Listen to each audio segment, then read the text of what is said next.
Ni l'Union européenne, ni les États-Unis, ni les monarchies arabes sunnites, ni bien sûr Israël, ne veulent d'un Iran doté d'un arsenal nucléaire militaire. Dit autrement, personne ne veut que l'Iran ait la bombe. L'option diplomatique est tentée depuis plusieurs années, mais l'option militaire ne peut plus être éludée. Donc aujourd'hui, je vais vous décrire la simulation d'une attaque en m'appuyant sur les études qui ont été faites en 2009 par deux chercheurs, Toucan et Kordsman du CSAS à Washington, et par le français Sami Cohen du CERI au CNRS. Voici une carte de la région du Moyen-Orient. 1600 km séparent Israël de l'Iran. On sait que l'État d'Israël est doté de l'arme nucléaire depuis plusieurs années, avec pour politique de ne pas confirmer ni nier cette capacité militaire. Israël complète sa volonté de dissuader de toute attaque par ce qu'on appelle la doctrine Begin, à savoir interdire à tout autre État de la région de devenir lui aussi détenteur de l'arme nucléaire. C'est pour cela que l'aviation israélienne a bombardé l'Irak en juin 1981 pour détruire le réacteur nucléaire de Zirak et retarder ainsi considérablement le programme nucléaire irakien, qui d'ailleurs n'a jamais vu le jour. Et bombarder la Syrie en septembre 2007 pour détruire le réacteur nucléaire syrien de Deir ez-Zor. Donc, qu'en est-il de la réflexion concernant le cas iranien? Depuis le temps que les tergiversations durent et que l'Iran parvient à gagner du temps, tout en poursuivant son programme nucléaire, certains stratèges israéliens et américains plaident pour des frappes préventives avant que l'Iran ne franchisse le seuil nucléaire militaire. Pour les Israéliens, la bombe iranienne serait prête avant 2012 et pour les experts de la CIA vers 2013 ou 2014. Or, il faut bien voir que nul n'osera plus attaquer l'Iran une fois que Téhéran sera doté de l'arme nucléaire. C'est d'ailleurs bien le but du régime iranien, sanctuariser son territoire. Alors les experts estiment qu'il faut donc frapper avant. Comment? En envoyant des avions opérer un bombardement loin de leur base, puis revenir ensuite. A priori, ça, on sait faire. Sauf qu'une telle attaque ne se justifie que si elle met fin au programme iranien ou au moins le retarde énormément.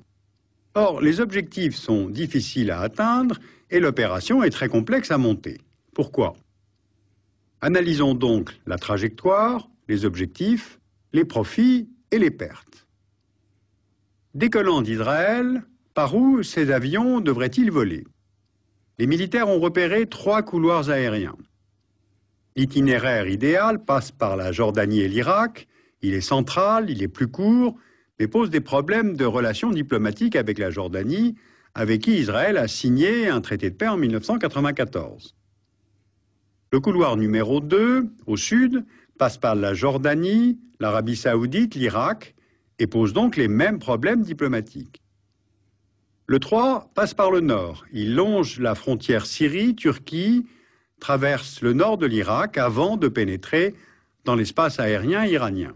C'est le plus plausible, mais c'est le plus long, donc le plus repérable. Pour s'avancer sans être repéré, l'armée de l'air israélienne devra être dotée de technologies de pointe pour brouiller réseaux de communication et radars des pays survolés. L'armée de l'air a d'ailleurs déjà fait usage de cette technologie lors du raid contre le réacteur nucléaire syrien en septembre 2007. On note aussi qu'en 2008, elle a acquis 2 avions Gulfstream G550 munis de puissants dispositifs de brouillage. Mais selon le rapport, il va tout de même falloir une centaine d'avions, F-15, F-16, plus les avions ravitailleurs, parce qu'il faut une combinaison de chasseurs, d'avions radars et de bombardiers. Donc le risque est forcément élevé. Le système iranien anti-aérien serait composé de toutes sortes de batteries de missiles sol-air, le Rapier, les missiles Hawk et Stinger américains, le Crotale français, et l'armée de l'air iranienne dispose aussi de 158 avions de combat, moins performants, mais pouvant intercepter l'aviation israélienne. À cela s'ajoute l'interrogation suivante des experts. L'Iran a-t-il ou non acquis récemment le système antiaérien SA-12 Giant russe à la suite de transactions secrètes avec Moscou? Si c'est le cas, l'espace aérien iranien est soit impénétrable, soit l'attaque entraîne de 20 à 30% de pertes, ce que Israël ne veut pas se permettre. Pour éviter les pertes humaines et d'appareils, l'autre option serait donc d'aller frapper avec des missiles israéliens, les Jericho 3, qui sont entrés en service en 2008. On a calculé que 42 missiles Jericho 3 étaient nécessaires pour détruire les installations iraniennes. Sauf que les cibles ne font que quelques mètres de superficie et il n'est pas sûr que les Jericho aient une telle précision pour une telle frappe. Donc, exit l'option des missiles. L'autre facteur qui fait que les militaires estiment qu'il faut un très grand nombre d'appareils, c'est qu'il y a des dizaines d'installations nucléaires dispersées sur le territoire iranien et il est impossible de les attaquer toutes en un seul bombardement. Donc, il faut frapper le maillon central des installations iraniennes, c'est-à-dire le centre de recherche nucléaire d'Isfahan, l'usine d'enrichissement d'uranium de Natanz, l'usine de production d'eau lourde de Arak et le réacteur nucléaire de Bushehr.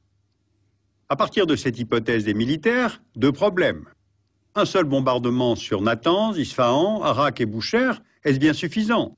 Car si l'Iran dispose d'installations secrètes ailleurs dans le pays, le programme d'enrichissement d'uranium ne risque-t-il pas de se poursuivre? Deuxièmement, il y a la dispersion des installations, mais il y a aussi leur enfouissement. L'usine d'enrichissement de Natanz est construite à 8 mètres de profondeur, protégée par un mur de béton de 2,5 mètres d'épaisseur. Les centrifugeuses sont enterrées à 25 mètres sous terre et recouvertes d'une chape de béton armée de plusieurs mètres d'épaisseur. Donc, il faut frapper avec précision, mais également en profondeur. D'ailleurs, en 2008, Israël s'est fait livrer par Washington environ 600 bombes dites briseurs de bunkers. Le modèle, le GBU-28 Bunker Buster, pèse 2,5 tonnes, perce 6 mètres de béton à 30 mètres de profondeur. Bien, poursuivons notre simulation.